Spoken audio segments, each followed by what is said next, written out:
نحمده ونستعينه ونستغفره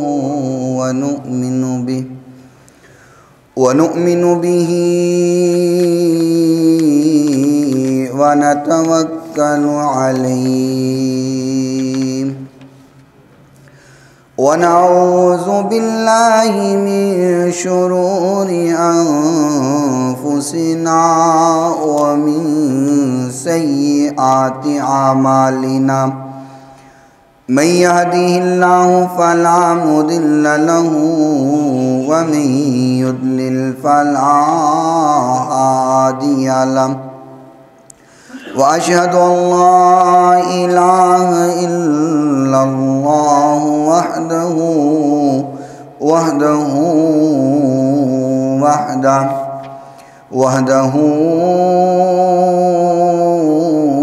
لا شريك له وأشهد أن سيدنا وسندنا وطبيبنا وطبيب قلوبنا شفيعنا وشفاء صدورنا غوثنا وغياثنا روفنا ورحيمنا هادينا ومرشدنا محمد صلى الله تعالى عليه وسلم عبده ورسوله. قال الله تبارك وتعالى في كلام المجيد والفرقان الحميد: أعوذ بالله من الشيطان الرجيم. بسم الله الرحمن الرحيم. هو الذي بعث في الأميين رسولا منهم يتلو عليهم آياته ويزكيهم ويعلمهم الكتاب والحكمة وإن كانوا من قبل لفي ضلال مبين. صدق الله مولانا العظيم وصدق رسوله النبي الكريم الأمين الرؤوف الرحيم. قال الله تبارك وتعالى في شان حبيبه مخبرا وآمرا: إن الله وملائكته يصلون على النبي يا أيها الذين آمنوا صلوا عليه وسلموا تسليما. الصلاة والسلام عليك يا سيدي يا رسول الله. الصلاة والسلام عليك يا سيدي يا حبيب الله. الصلاة والسلام عليك يا سيدي يا رحمة للعالمين وعلى آلك وأصحابك يا سيدي يا شفيع المذنبين.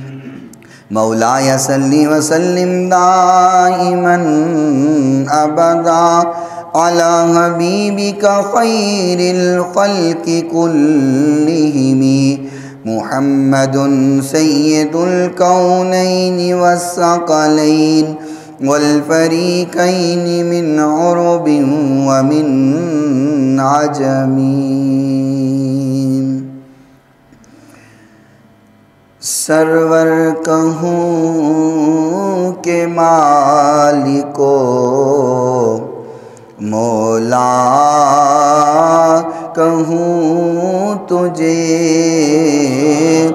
سرور کہوں کہ مالکو مولا کہوں تجھے، باغ خلیل کا گلے زیبا کہوں تجھے، تجھے اللہ رے تیرے جسم میں منور کی تابشیں اللہ رے تیرے جسم میں منور کی تابشیں اے جانے جام جانے تجلی کہوں تجھے اے جانے جام جانے تجلی کہوں تجھے باغ خلیل کا گلے زیبا کہوں تجھے تیرے تو وصف اے بے تناہی سے ہے بری تیرے تو وصف اے بے تناہی سے ہے بری تیرا ہوں میرے شاہ میں کیا کیا کہوں تجھے حیران ہوں میرے شاہ میں کیا کیا کہوں تجھے مجرم ہوں اپنے عفو کا ساماں کرو شاہ مجرم ہوں اپنے عفو کا ساماں کرو شاہ یعنی شفیع روز جزا کہوں تجھے اعلیٰ حضرت کی فکر اور سوچ کہاں تک پہنچی ہے کہاں تک بات کر گئے فرمایا مجرم ہوں اپنے عفو کا ساماں کرو شاہ یعنی شفیع روز جزا کا کہوں تجھے باغ خلیل کا گلے زیبا کہوں تجھے لیکن رضا نے خط میں سخن اس پہ کر دیا لیکن رضا نے خط میں سخن اس پہ کر دیا خالق کا بندہ خلق کا آقا کہوں تجھے خالق کا بندہ خلق کا آقا کہوں تجھے سرور کہوں کہ مالکو مولا کہوں تجھے باغ خلیل کا گلے زیبا کہوں تجھے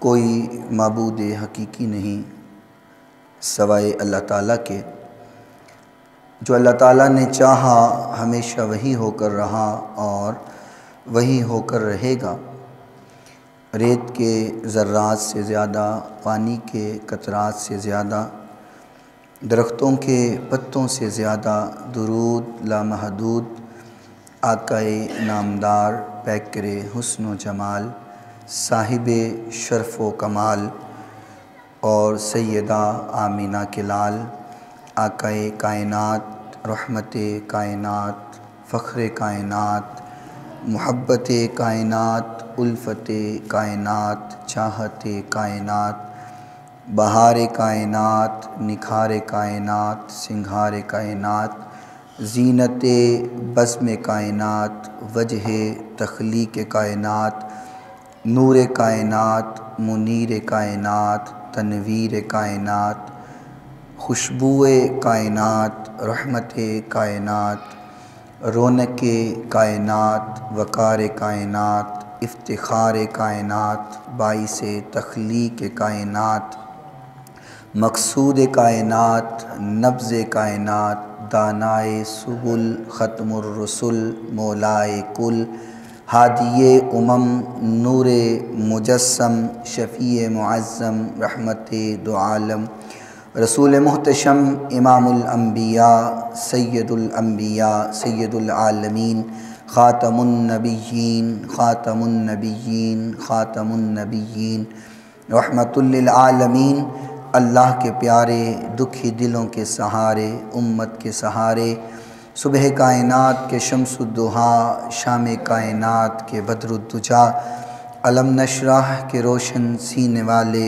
ویطہرکم تطہیرا کی طہارت والے، ویعلمکم الکتاب والحکمہ کی حکمت والے، والضحیٰ کے سہنے مکھڑے والے، واللیل کی زلفوں والے، علم نشرح کے سینے والے، شیما کے ویر، رب کے حبیب، جگ کے حبیب، حضرت محمد الرسول اللہ صلی اللہ تعالی علیہ وآلہ وصحبہ وسلم کی ذات گرامی کے لیے، آپ کی پاکیزہ آل کے لیے، آپ کے اصحاب کے لیے، اور صبح قیامت تک آنے والے، آپ سے محبت کرنے والے، آپ سے پیار کرنے والوں پر اللہ اپنی کروڑوں اربوں کھربوں رحمتوں کا نزول فرمائے۔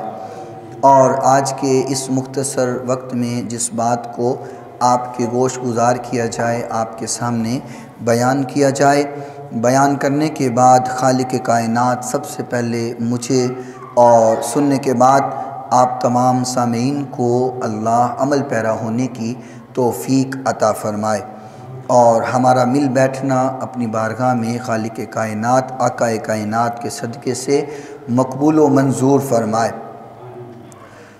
اور آپ حضرات کا، بزرگوں کا، نوجوانوں کا اللہ تعالیٰ یہاں پہ آنا، بیٹھ کر کے سننا اپنی بارگاہ میں قبول فرما کر کے، اور اس نیکی کو وسیلہ بنا کر کے ہم سب کو جنت الفردوس بھی عطا فرمائے، اور جنت میں حضور کا پڑوس بھی عطا فرمائے۔ میں جو آج کے اس مختصر وقت میں بات عرض کرنا چاہتا ہوں، آپ حضرات اس بات سے بخوبی واقف ہیں کہ ماہ ربیع النور شریف کا آغاز ہو چکا ہوا ہے، اور اس مہینے کی ہر گھڑی اور ہر ساعت ہی بڑی بابرکت ہے، بڑی اعلیٰ ہے، عرفہ ہے، اور تمام مہینوں سے اس مہینے کو برکت اسی وجہ سے ملی ہے کہ اس میں حضور کی آمد ہوئی ہے۔ تو اللہ تعالیٰ اس ماہ مقدس کی تمام تر برکات ہم سب کے نامہ اعمال میں درج فرما دے۔ فرض نمازیں 5 ہیں جو ہم نے ہر صورت ادا کرنی ہی کرنی ہے۔ فرمایا کہ اگر تم کھڑے ہو کے نہیں پڑھ سکتے تو بیٹھ کے پڑھو، اگر بیٹھ کے نہیں پڑھ سکتے تو لیٹ کے پڑھو، اگر لیٹ کے نہیں پڑھ سکتے تو اشارے سے پڑھو، تو وہ تو پڑھنی ہی پڑھنی ہے۔ رمضان کے روزے بھی فرض ہیں، فرمایا جو استطاعت طاقت ہونے کے باوجود رمضان کے روزے نہ رکھے، اللہ تعالیٰ نے اور تمام فرشتوں نے لعنت کی ہے، حضور نے بھی اس پر آمین کہا ہے کہ وہ لعنتی ہے، ہلاکت ہو جائے گی اس کی۔ اگر نصاب زکوٰۃ کو پہنچتا ہے تو زکوٰۃ دینا فرض ہے، اس نے زکوٰۃ بھی دینی ہے، اور اگر استطاعت ہے، طاقت ہے تو زندگی میں ایک بار حج کرنا انسان پہ فرض ہے کہ اس نے حج کرنا، نہیں کرے گا تو وہ گناہ گار ہوگا۔ تو ان فرائض سے ہٹ کر، یہ تو ضروری ہیں، ان سے ہٹ کر اگر ایک انسان تہجد کی نماز پڑھتا ہے اور ساری رات تہجد پڑھتا ہے اور باقاعدگی اختیار کرتا ہے تو تہجد پڑھنا اچھا عمل ہے، لیکن تہجد پڑھنا فرض نہیں ہے۔ آپ اس کو اپنے اوپر فرض لازم نہیں کر سکتے، معمول ہے، عادت ہے، بہت اچھی بات ہے، لیکن آپ اس کو فرض نہیں کر سکتے۔ تہجد کی عبادت معمول بنانا فرض نہیں ہے۔ اگر اشراق کی نماز پڑھتے ہیں، چاشت کی نماز پڑھتے ہیں تو معمول بنانا اچھی بات ہے، لیکن اس کو معمول بنانا فرض نہیں ہے، ٹھیک ہے، وہ ایک نفل نماز ہے۔ اوابین کے نوافل اگر آپ پڑھتے ہیں تو اچھا عمل ہے، لیکن وہ فرض نہیں ہے۔ فرائض کے بعد یہ ساری نفلی عبادات ہیں، یہ فرض نہیں ہے، لیکن تمام فرائض کے بعد حضور سے محبت کرنا فرض ہے۔ اوابین کے نوافل، تہجد، اشراق، چاشت، یہ فرض نہیں ہے، لیکن حضور سے محبت کرنا فرض ہے، کیونکہ اگر حضور سے محبت نہیں کریں گے تو جو فرائض ادا کر رہے ہیں وہ فرائض بھی جاتے رہیں گے۔ تو یہاں پر ایک بات اب آپ کو سمجھنا آسان ہوگی کہ ایک ہے محبت و اطاعت اور ایک ہے عشق۔ محبت و اطاعت اور ایک ہے عشق۔ شریعت ہمیں محبت اور اطاعت کا حکم دیتی ہے۔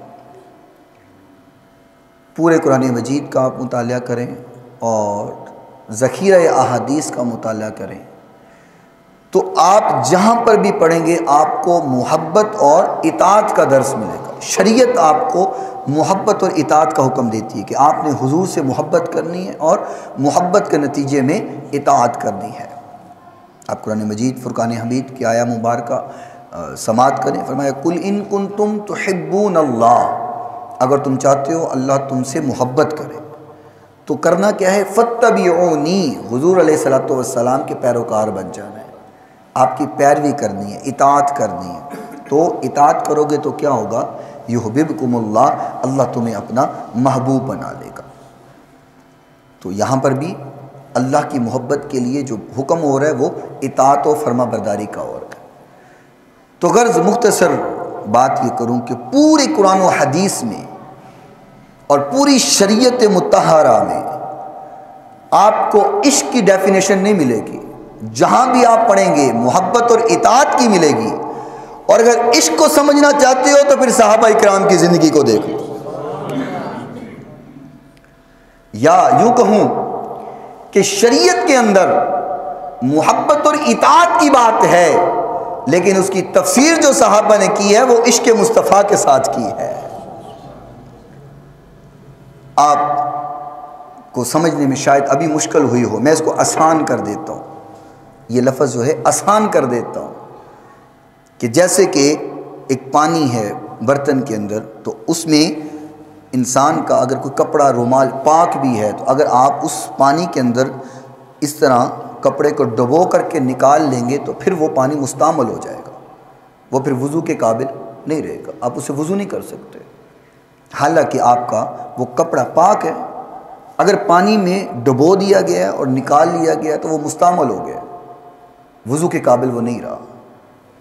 اور بندہ جب وضو کر لیتا ہے تو جب وہ پانی کے قطرے ہوتے ہیں تو وہ بھی مستعمل ہو چکے ہوئے ہوتے ہیں، اب وہ دوسروں کے کپڑوں کو نہیں لگنے چاہیے، صفوں پہ بھی نہ گرایا کریں، صفوں پہ گرنے سے بھی اس کو بچائیں، کہ جو پانی جسم سے ٹچ ہو جائے، کسی کپڑے سے لگ جائے تو پھر وہ ناپاک ہو جاتا ہے، چونکہ وہ انسان کو پاک کرنے والا ہے، خود وہ ناپاک ہو جاتا ہے تو وہ مستعمل ہو جاتا ہے۔ یہ ہے شریعت، شریعت کہتی ہے کہ وہ پانی مستعمل ہو چکا ہوا ہے۔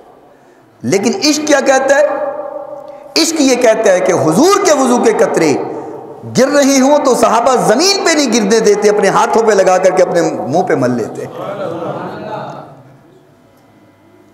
شریعت کہتی ہے پانی مستعمل ہو چکا ہوا ہے، لیکن عشق کہتا ہے کہ نہیں نہیں نہیں، حضور کے پانی کو جسموں پہ مل لینا چاہیے۔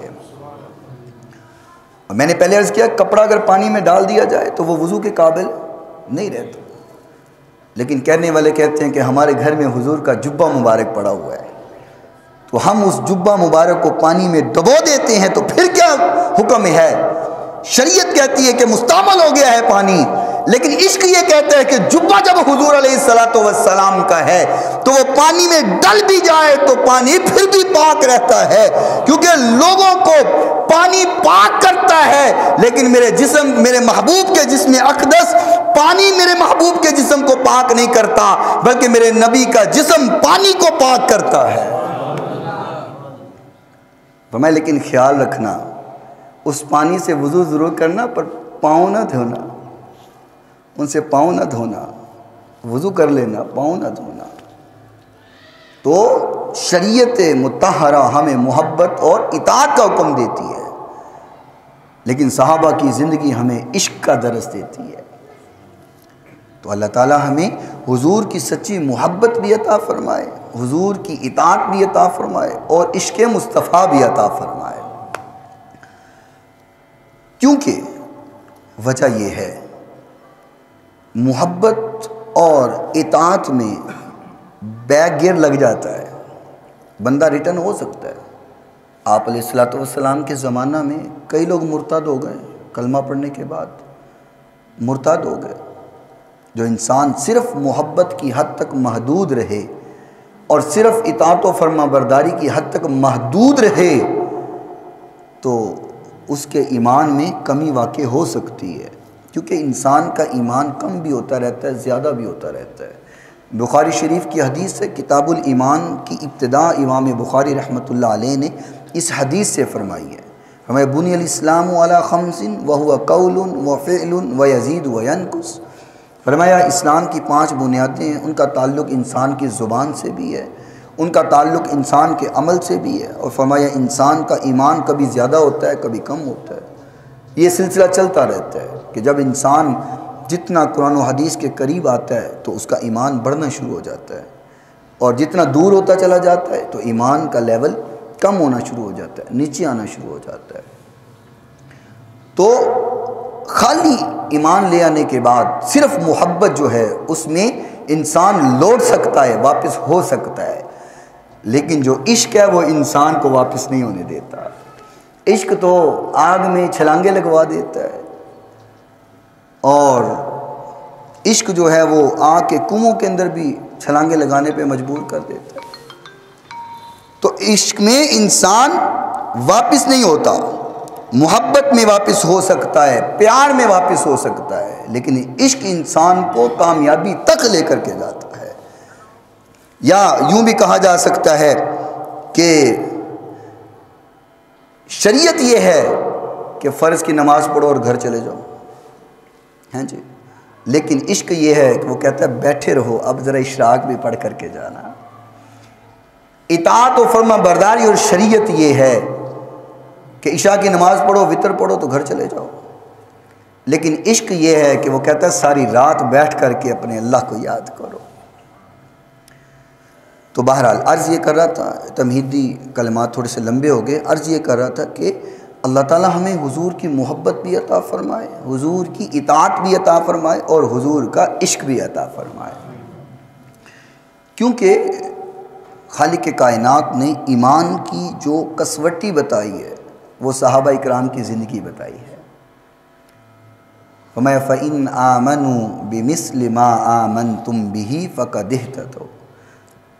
اگر تم دیکھنا چاہتے ہو کہ صحیح معنوں میں ایمان والے کیسے بنیں گے، ہم ایمان ہمارے دلوں میں کیسے اترے گا، اور ایمان کی کسوٹی دیکھنا چاہتے ہو تو فرمایا میرے نبی کے یاروں کو دیکھ لو۔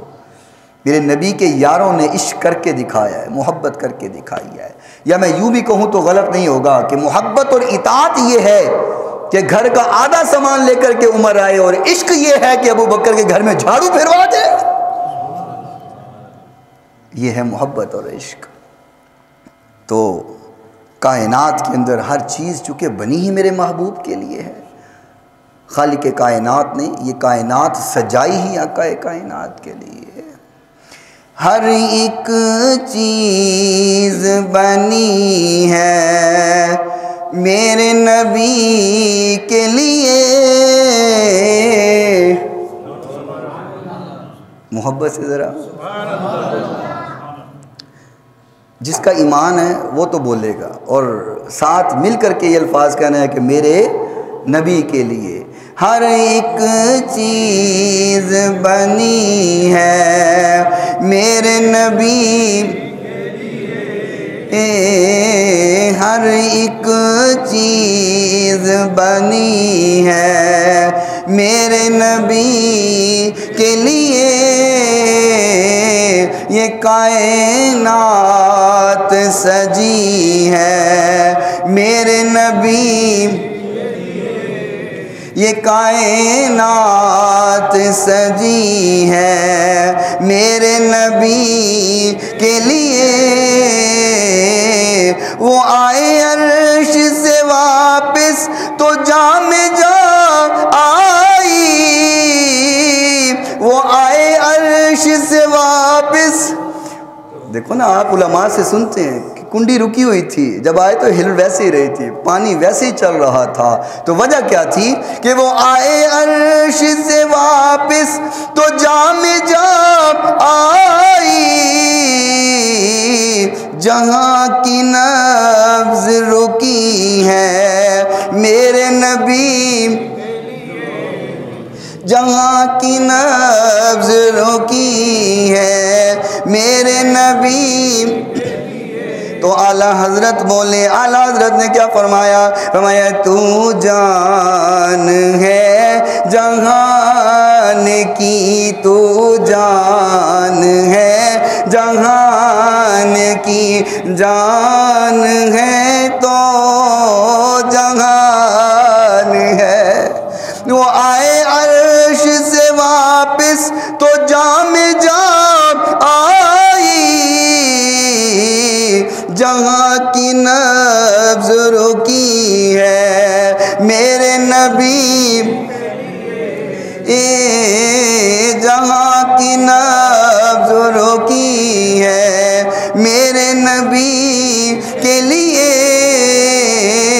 یہ کائنات سجی ہے میرے نبی، گونج پیدا ہو جائے، یہ کائنات سجی ہے میرے نبی،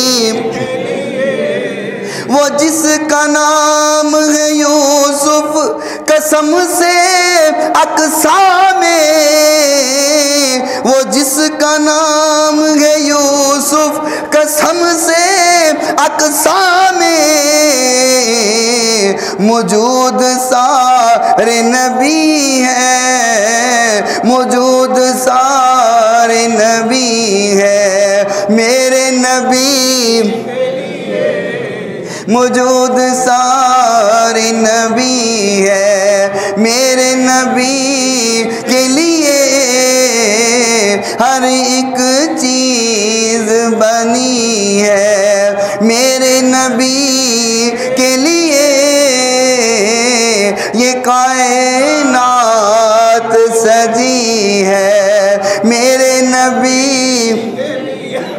اللہ، جب کائنات ساری اللہ نے اپنے محبوب کے لیے سجائی ہے، اور ایک ایک ذرہ دیکھو نا، کائنات کی کبھی سیر کر کے دیکھو، آپ کو ہر ایک چیز سجی ہوئی نظر آتی ہے، اور کوئی نبی آئے اپنے ایک علاقے کے لیے آئے، کوئی اپنے شہر کے لیے آئے، کوئی اپنی بستی کے لیے آئے، فرمایا میرے محبوب ہم نے آپ کو صرف مکے کے لیے نبی نہیں بنایا، صرف مدینے کے لیے نبی نہیں بنایا، بلکہ پوری کائنات کے لیے نبی بنے ہیں، تو میرے آقا کائنات علیہ السلام نبی بنے۔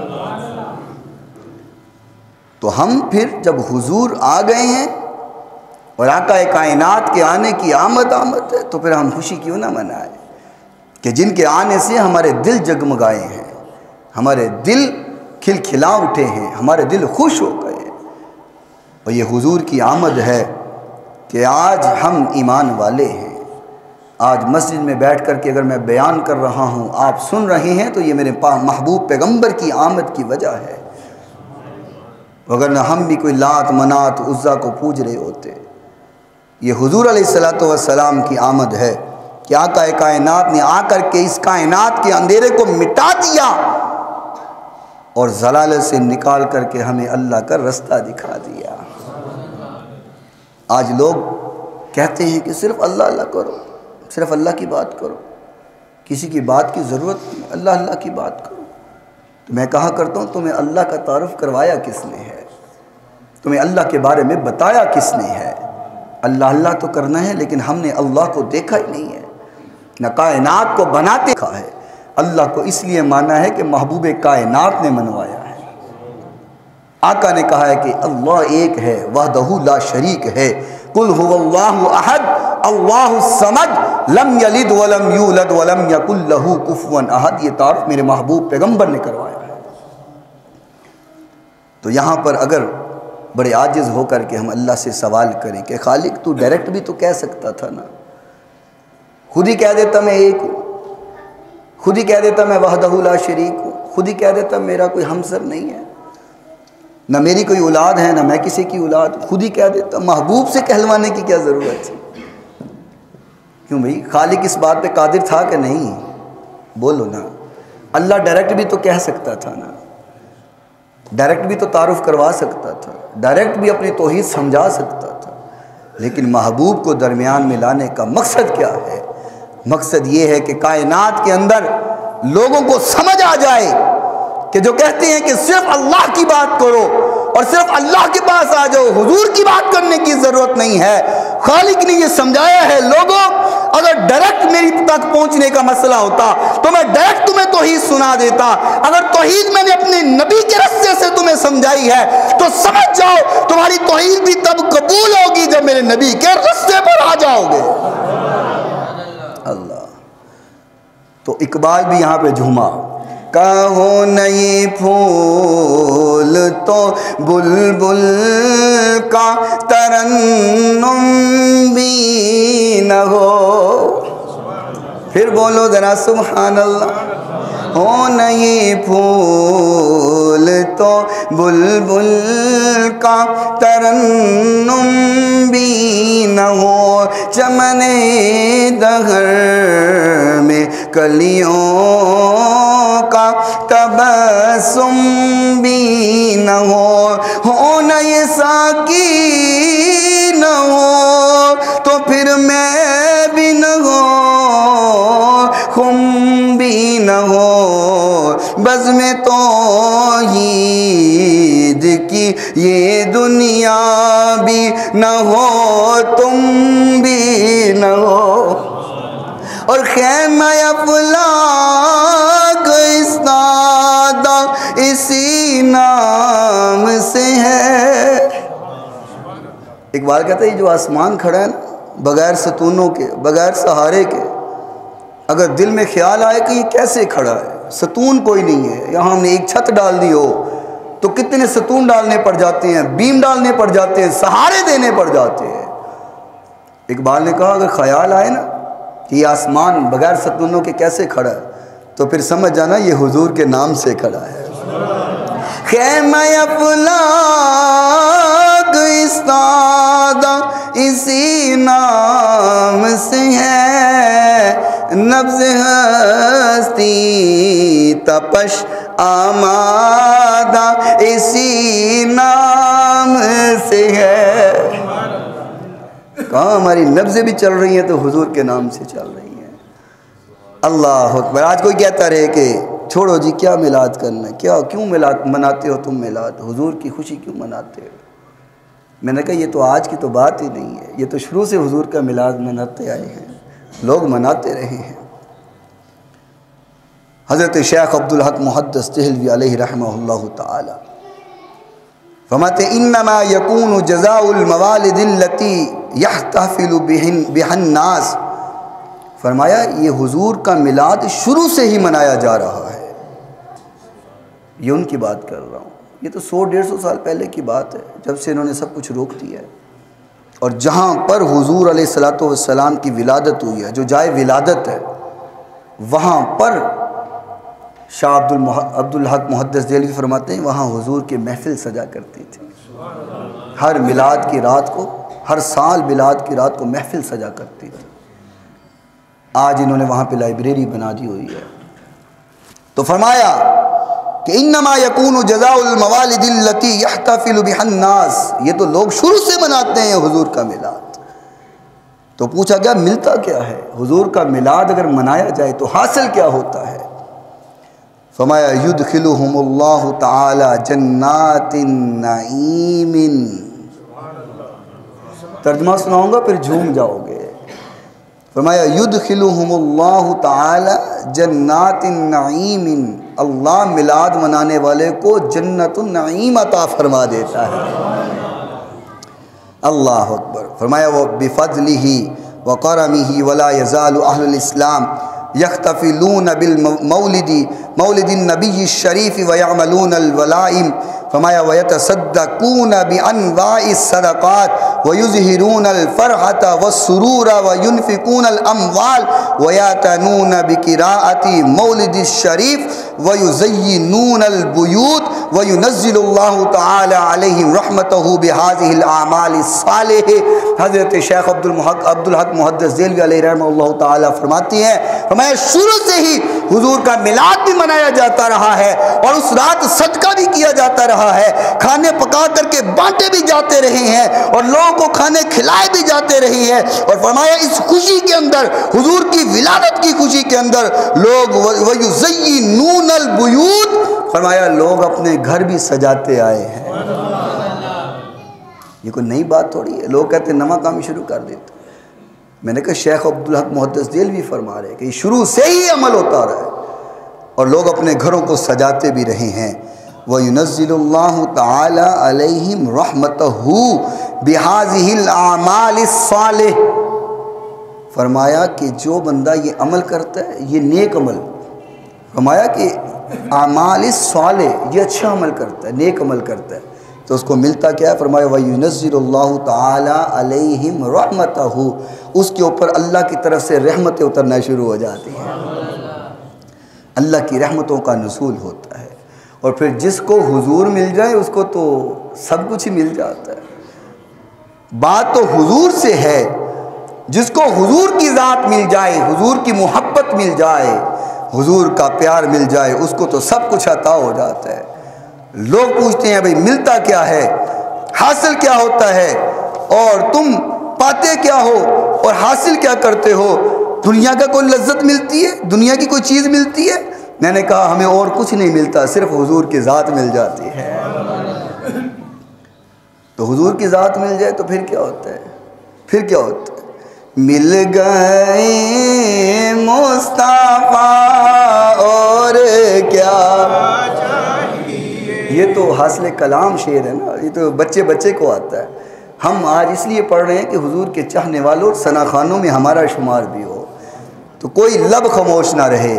مل گئے مصطفیٰ اور کیا چاہیے، مل گئے مصطفیٰ اور کیا چاہیے، فضل رب العلا اور کیا چاہیے، دامن مصطفیٰ جس کے ہاتھوں میں ہے، دامن مصطفیٰ جس کے ہاتھوں میں ہے، اس کو روز جزا اور کیا چاہیے، اس کو روز جزا اور کیا چاہیے، مل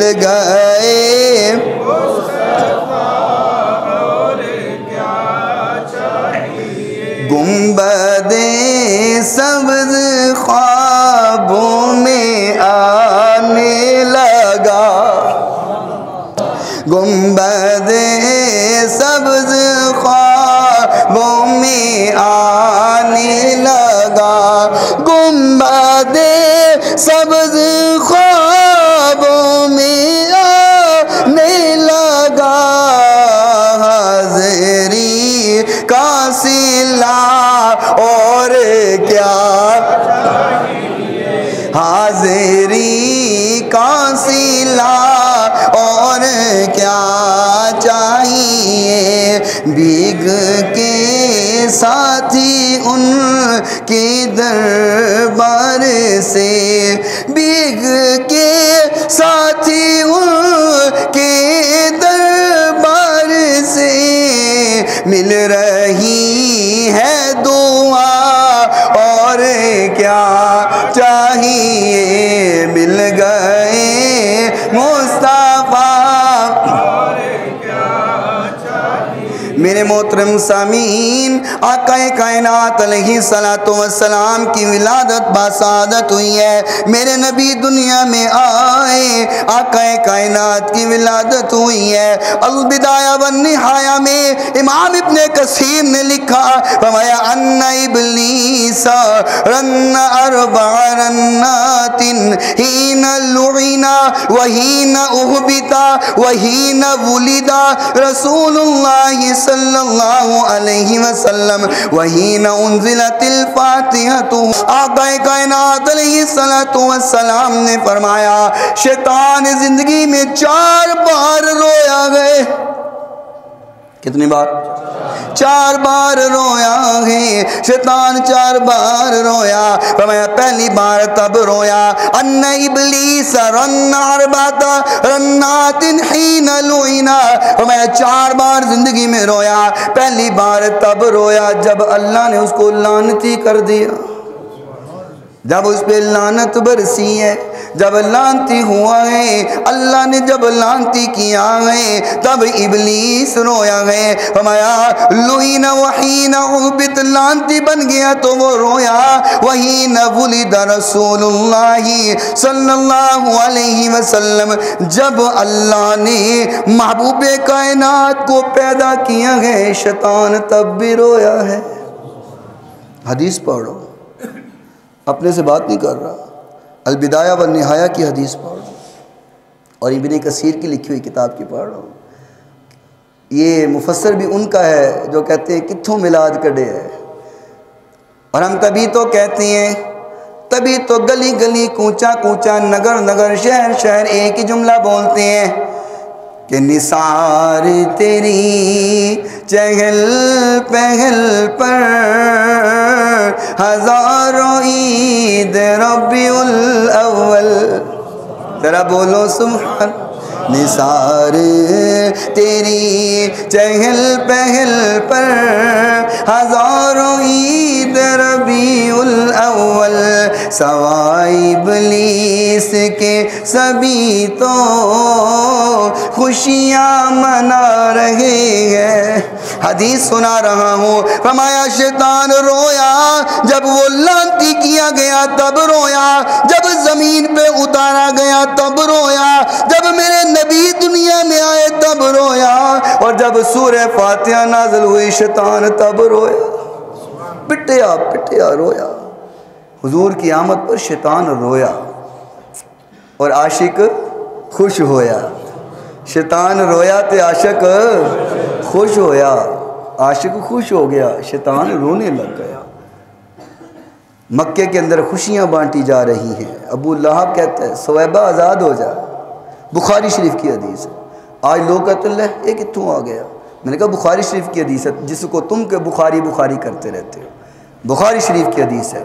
ابو لہب نے کہا سویبہ آزاد، اور جب مر گیا تو خواب میں صحابی نے دیکھا اور پوچھا ابو لہب تیرے ساتھ کیا ہوا؟ ساری زندگی تو کھپاتا رہے، حضور کو تنگ کرتا رہے، کیا ہوا؟ کہا بڑے اوکھے پینڈے نے، بڑا لتر پولا ہو رہا ہے، بڑی کٹ پہ رہی ہے، بڑی مار پہ رہی ہے، لیکن ایک بات ہے کہ جب بھی وہ ربیع الاول کی رات آتی ہے تو جس انگلی سے اشارہ کر کے میں نے سویبہ کو آزاد کیا تھا اس سے مجھے پانی ملنے لگ جاتا ہے۔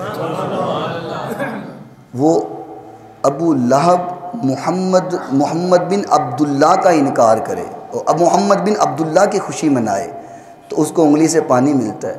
تو آج عاشق محمد الرسول اللہ کا جب میلاد منائیں گے تو کیا کچھ حاصل ہو جائے گا، کیا کچھ مل جائے گا۔ تو اللہ تعالیٰ ہمیں صحیح معنوں میں حضور کا میلاد منانے کی توفیق عطا فرمائے۔ وآخر دعوانا ان الحمد للہ رب العالمین۔